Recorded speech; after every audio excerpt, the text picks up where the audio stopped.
کله د انسان په زړه کې چې غمونه وي، ولې واده سره د سړي غمونه کم سي؟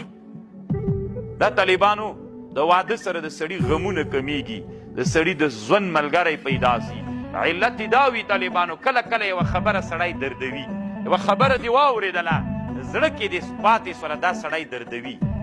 نو ښځه چې وکړي واده وکړي، دغه خبره چې دلته پاتې سي سړی دردوي. نو دا انسان چې د خپله خبر له ځانه وویستله بل سره شریکه کړه سپکېږي، هغه هم ترې سپکېږي. دا طالبانو تاسو تجربه وکړئ، کله دې چې یوه خبر واورېدله دردوي دی دردوي دی دردوي دی، خو چې چا سره دې شریکه کړله بیا هغه درد له زړه نه وځي. تاسو تجربه وکړئ.